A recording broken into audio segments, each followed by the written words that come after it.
Michael Dominici for having me again on WWOZ. Thank you for all that you do and to the station. Thank you. Helen, this is the first time I'm having you in our brand new recording studio. Yes, it's beautiful Very in here. exciting. Very spacious. And it's beautifully appointed. I'm looking at the design elements that our general manager put together. Every room and every part of this radio station has a different feel. So when I'm looking at you, I'm actually seeing an older version of OZ behind you because all of the beautiful design elements. Each room has a different signal to a different stage of WWOZ. Welcome back to WWOZ. You were here a few weeks ago. We chatted, but now I'm going to have you perform live for us because you're kicking off a monthly series. When you come back to New Orleans, you have all sorts of pots in the fire, but one of the more special ones is this monthly series you're about to embark on. Tell us about that.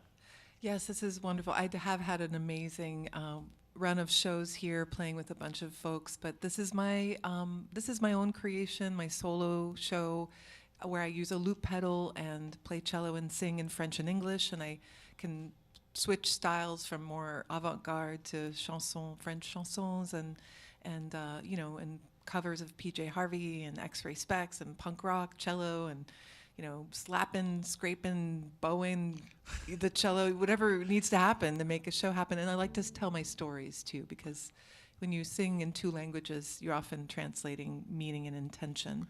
And so I like to tell stories about Well, my. there's a story I'd like you to tell, just how you create something out of nothing, because here you are in front of me with an instrument, but there's layers and layers if you've never seen Helen perform before, she builds up songs through layers, and it's something marvelous to see. So tell us about that process and how you came upon it. Well, I've learned from great masters of live looping. Reggie Watts, shout out to him. He's a comedic genius with timing and looping layers of his vocal. And other people like Juana Molina, wonderful Argentine looping artist, and coincidentally also a comedian. And so I think that comedians have to have a sense of timing. And I also have learned from a million masters of music here in New Orleans. And Doug Garrison and I have been playing together a long time, drummer, and I think his drumming has gotten infused into my looping technique too over the years. But basically, I'm using a Boss RC50 loop station. It's kind of an old school one at this point, but it's a workhorse I can really stomp on. It's reliable, and I'm holding the cello as normal, but my right foot is very busy as I'm playing cello. And I call my right foot kind of like a sound engineer, and she's got a mind of her own. And if she likes what Helen's jamming on, like if she likes what she's hearing on the cello, she'll record it. But if she doesn't like it, she will delete it in a heartbeat. Like she is ruthless. She's a ruthless editor, but she's getting really quick on the draw, So I can quickly layer a bunch of cello sounds on top of one another. And I grew up in the 90s, and I was listening to Prince and a lot of house music from Chicago. So the electronic dance music is in my soul, but also my love for classical music and Indian music and jazz and then funk and all the music I've been lucky enough to hear for 20 years of New Orleans living. So all of that's in there. And I just have a ball when I play by myself too, because I can just be really present with improvising with the audience, improvising, with my own mood that day. It's such a pleasure and privilege to be able to improvise a moment musically. Almost like a musical cubism, different sides and shades of different parts of the possibilities from your instrumentation. Yeah, someone once said, it might have been me, I don't know who said it at this point, a surrealist archaeologist. And I like that because it's like a scavenger hunt through a lot of different layers that sort of transform the cello into something else. After you stack so many layers on top of one another, all the harmonics of the cello interact with each other, and then it's just really cool. I'm always discovering new things, even though it's the same. I've had the same loop pedal and the same cello for years now, but every time I play, something else pops out. So this will be an original performance that will sound very different when you come here tonight. If you guys want to come to the show, it's at the Tigerman Den, and it's an intimate, beautiful room made out of recycled Mississippi River barge board, and it's in the Bywater on Royal Street and Clouet. And doors are at 7:30. Show starts at 8, and I get to tell all my stories, and I got a captive audience, so you'll hear all of my cheesy jokes and stuff too. So that's fun. Here we go. This song is called Mes Amis. It's My Friends. It's based off of a medieval poem written in the French language. I'm from Belgium originally. This poem's from France. The first poem discovered in the written language is Where Have All My Friends Gone? And it was written during the Black Plague. So the dark times indeed. And this poem has lasted so many centuries because the meaning keeps finding new times and place in our lives as humans and poignancy. Anyway, but this is a funky jam on Mes Amis.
Sont mes amis devenus que j'avais si bien connus?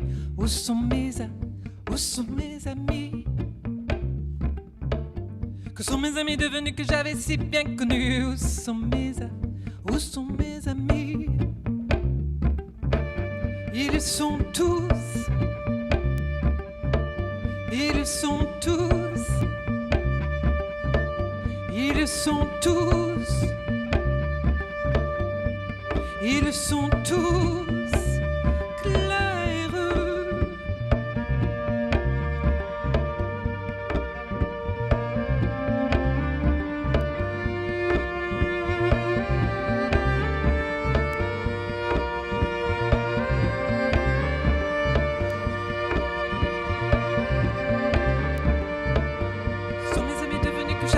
Bien connu, où sont mes amis? Sont mes amis devenus que j'avais si bien connus? Où sont mes amis? Où sont mes amis? Sont mes amis devenus que j'avais si bien connus? Où sont mes amis? Sont mes amis devenus que j'avais si bien connus? Où sont mes amis? Sont mes amis devenus que j'avais si bien connus? Où sont mes amis? Sont mes amis devenus que j'avais si bien connus? Où sont mes amis?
Devenus que j'avais si bien connus? Où sont mes amis? Helen Gillet, live Thank you. here at WWOZ in our brand new studios. We are streaming also on YouTube and also on Facebook on our channels, and we archive everything here at WWOZ. So if you hear about this and you weren't able to see it live, we can go back and stream it and go back and listen to our archives as well. And Helen Gillet is playing live and performing, kicking off a series over at the Tigerman Den this evening, and it's a monthly series. Yeah, first Thursdays of the month for 6 months. So I'm going to do November, December. We're skipping January, so we'll pick it back up in February, March, April, May, through the Jazz Fest season. So first Thursdays at the Tigerman Den. I think the address is 3113 Royal Street. It's on the corner of Royal and Clouet in the Bywater. I want to ask you, because you've been here for decades at this point, being a musician from another country and finding your way through the New Orleans music scene. You know, being a music lover myself, I've always been fascinated with musicians that gravitate to New Orleans, soak it up and add and contribute in their own way. And there's so many musicians that you've collaborated with over the years. Tim Green, James Singleton, Johnny Vodakovich, Jonathan Fralick, so many, Alex McMurray. I could just go on and on. I could probably go for about half an hour of all the different musicians that you've aligned yourself with over the years. I want to ask you about that, about your continued journey through New Orleans and what those connections and musical explorations have meant to you. Oh, Michael, they've meant the world to me because I started playing cello in Singapore.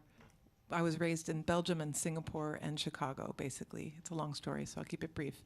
And I classically trained. I was playing Rachmaninoff sonatas by heart with piano and cello, and technique was going well, music was going well, I was getting good feedback. I went to college, got a scholarship, all this stuff, but then I knew there was something else for me in the world. I just wasn't sure what it was. And with my international background, it just didn't make sense to just play one style of music on the cello. I was like, I can't just do classical music. There's something else. And I was lucky enough to find an Indian classical teacher. So North Indian, from Asia, India, North Indian music, sort of near the Himalayan mountains, the northern, very spiritual style of music that's sung by human voice. And there was a woman who studied cello with an Indian male vocalist for 7 years, and she happened to live where I was going to school, an hour away. And so I took lessons. It was, there's all this I think other musicians out there, and anybody, any human can relate. Sometimes people are placed on your path for a reason, and it's just sort of random, but it makes sense. It's your fate, your destiny, your whatever you want to call it. And I feel like she was the first person that made me play my cello without reading a note on a page. I was 19 years old. Wow. And it transformed my life. Nancy Lesh, thank you very much. She's in India right now. But I just want to give her a big shout out because she made me interested in jazz. Because after that, I wanted to improvise. That was it. I was bit by the bug, studied with her for 2 years. And then I quickly decided to become a jazz cello player, but I didn't know what I was doing yet. So I thought, where else can I really go but New Orleans? Well, speaking of really stories, your origin story seems like a happy accident in the sense that you aren't supposed to play the cello. That wasn't your first choice, right? Your mother played a little trick on you, correct? She did. She was very smart, my mom. So I was 9 and very tall already, and I saw a bass playing basses in the symphony orchestra, and they were standing up, and I was like, oh, the tall people are in the back, as usual, like school photos. They always sent me to the back. I was like, that's going to be my instrument. So I got really interested in the bass for that very simple reason that I was a tall girl. And my mom thought, gosh, she's so close to the cello. If I could just kind of maybe fudge a little white lie when we went to the music store. And I sat down, she gave me a cello, or the store owner gave me the cello, and I was playing it. It was a Chinese cello. It was a Mandarin Chinese man in Singapore who was running the store, and he gives it to me, and I was like, oh, I wonder if maybe they gave me the wrong instrument because I'm not standing up. And so I said, hey, Mom, when do I get to stand up? And she goes, oh, that'll come later. So she totally tricked me. But it was cool because now I can play the cello like a bass. So, we both kind of won that.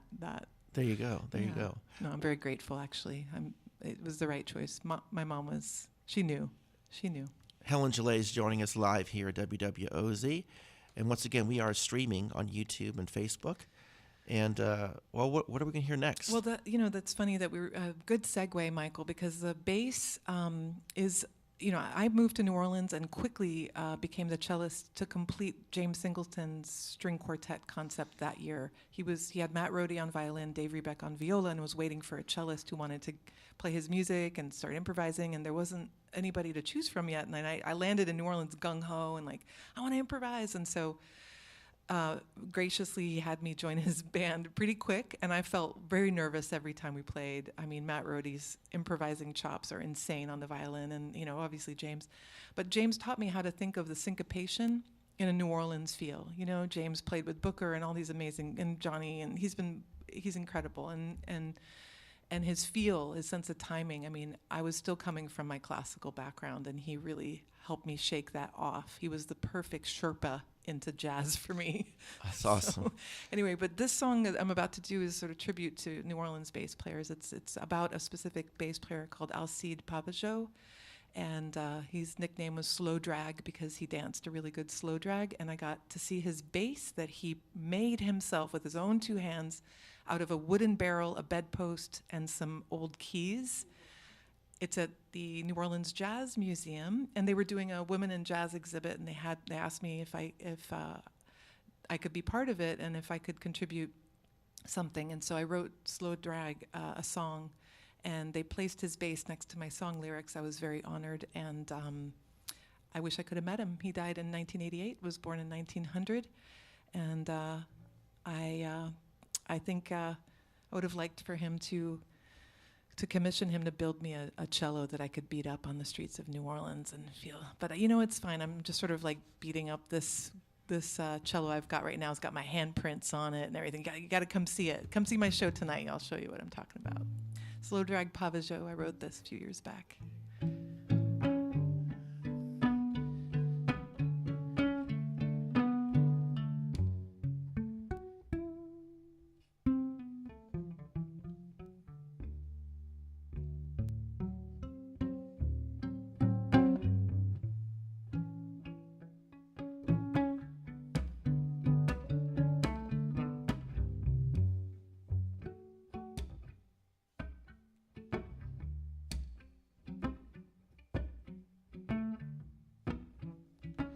Slow drag Pavageau, find me a barrel, build me a cello, 'cause I've been dragging my good heart around. The grit and the egos and the noise of this town. Slow drag Pavageau, find me a barrel, build me a cello, 'cause Lord, I wanna strut with a barrel cello and march in parades across Broad to the bayou before my last anchor pulls away, and I bury these fingers in a second grave. Slow drag Pavageau, find me a barrel, build me a cello. Slow drag, slow.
slow,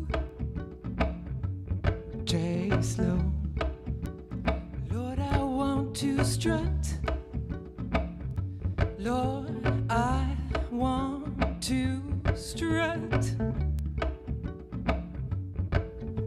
Lord, I want to strut.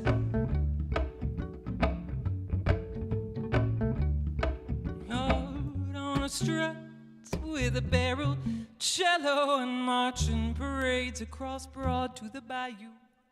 And before my last anchor pulls away and I bury these fingers,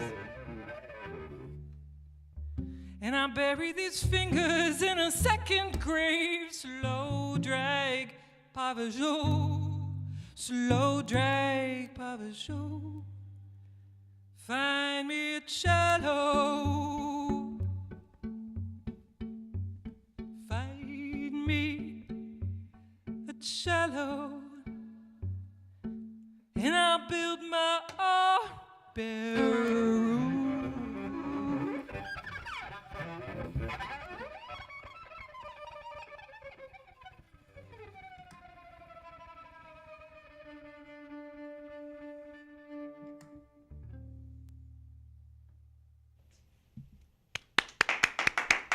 Live music from Helen Gillet right here at WWOZ. This is the New Orleans Music Show with your host, Michael Dominici.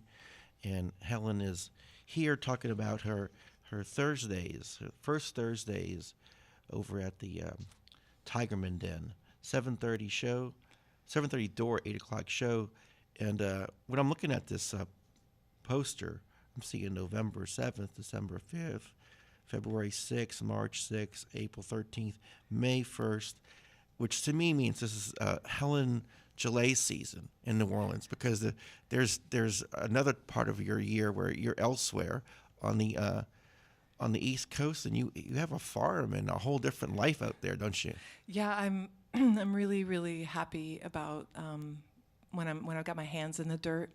You know, I'm an earthy girl. I come from a farming town in Belgium originally. So even though I've traveled a bunch of places and lived in Southeast Asia, and you know, I all that's part of me too. But I think my roots are really, I need to be in the dirt. So I really enjoy growing my own food, and I enjoy. I also really wanted to learn how to do off-grid technology. I think that it's very important for our future. And I think that it's something that I don't know about you guys, but I need to learn by doing. You know, I can read something Right. all day, but unless I put it into practice, I won't retain it. So I decided to learn how to do solar panels and live with well water and all of this stuff, and just try to see how much energy I was using, and just learn some new skills, honestly. You know, so it's been really amazing. I'm up on the New York-Vermont border in the summers now. And it's been great to play music with folks that are all tucked away up there, like-minded, you know, people who like to live on mountainsides and stuff. But it's been a privilege. True independence. Yeah, and you know, if any of my friends are listening, you come on and visit me in the summers. It's a good place to go. So, and then I'm about to go on tour on the other side of the U.S. Next week. I am headed to Seattle. Shout out to KEXP. I'm wearing a KEXP shirt very proudly, even though I am extremely proud to be here at WWOZ, the best radio station in the world, but close second KEXP. Not that we're ranking anybody, really. Well, how can we find more information about your tours So I'm and playing your music and all that? Yeah. You can go to my website, www.helengillet.com, and it's HELENGILLET.com. And then I'm playing in Seattle a week from Wednesday, or this week from yesterday. So I'll be there in 6 days on the 13th of November, playing with the wonderful Jessica Lurie is going to sit in on saxophone and flute. And Marina Albero, who's an incredible, incredible artist, is going to open up for me. And that's going to be in a week. And then my whole tour, you know, I'll be going from Seattle down to Olympia, going to Astoria, Portland, Oregon, Salem, Oregon, playing with Scott Amendola in San Francisco Bay Area. He's a wonderful drummer, and it's our first collaboration. So if you're listening and you're out west and you're in the Seattle area or California, Northern California, come to those shows. It's going to be really amazing collaborations. So, yeah, my website has it. You can follow me on Instagram too. I'm sort of on Instagram. Instagram is my preferred social media outlet. Also, just my name, Helen Gillet. And one more question for you. I want to ask you a question about like how important it is for you to create community through music, and how important it is for our listeners to support live music by going to live music performances, and what that entails, and why that's such a crucial part of what we do as a radio station, what you do as a musician, what I do as a person who programs music. We're always trying to find ways to connect people through all the different things that happen in our life through time. And we keep coming back to music because music, in a sense, is sort of like a safe place, safe space for us. So how do you feel about that? What's your response to that? Oh, Michael, I just love coming on your show because you always just have the beautiful way of describing the power and importance of music, and the station celebrates it. All of your listeners are celebrating it right now. If you're listening to OZ, you know already. Live music is really everything. We are not going to, it's like air and fresh, clean water. You know, it's love, it's safety, it's family, it's earth. It's the healthy earth that grows the food we eat. That's how important live music is. You're in real time, in a real space with real humans, interacting with a form of art that transcends time and space. It's an ephemeral art. It is, you know, as much as there is ego in the music business and all that, you know, BS, all that stuff. The real thing is the being in the room, hearing music transform energy, transform lives. That has power and energy, and it can truly move the needle for people's well-being, which is what it's all about. So. Yeah, it's very important to support it, to play it, to challenge yourself as a musician, to go beyond what you feel comfortable in, to challenge your audience, to join you in that realness. That is what it's about, human beings. Awesome. Can we get one more song from you, Helen? With absolute pleasure. Thank you so much, Michael, and thank you to your listeners for supporting live music, truly. I know it's just, we all support each other, and but we need it. You know, it's essential. So thank you, Michael. This next song is going to be one that you requested, okay? Because that's how much I love you. This is the X-Ray Specs song called "I Live Off You," and it's written by a 14-year-old girl in England in the 1970s. Her name was Polystyrene. That's not her God-given name, but she chose that name because she didn't want to use her real name. She was an extremely precocious 14-year-old.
Live off you and you live off me.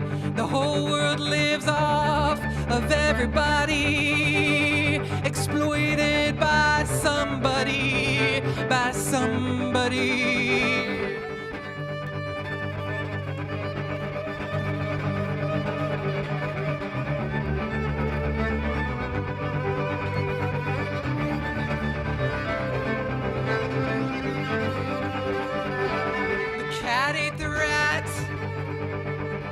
That's right. The pimp beat the whore. That's right. She kept crying out for more and more.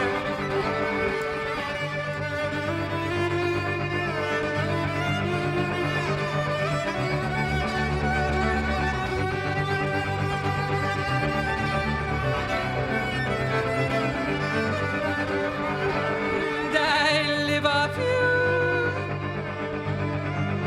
And you live off me.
I live off you.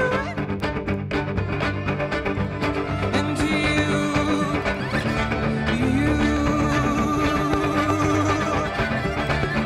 live off me.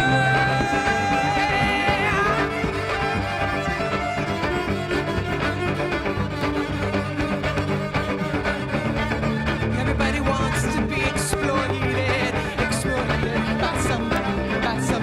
by somebody. Helen Gillet, live at WWOZ. Thank you very much, everybody. And you can check her out over at the Tigerman Den Thank you. tonight. Doors at 7:30, and the show starts at 8. And thank you so much, Helen Gillet, for being here at WWOZ, and we'll see you out and about. Y'all, love you all listening. Thank you, Michael. Thank you, WWOZ. Keep supporting local radio. Love you. All right.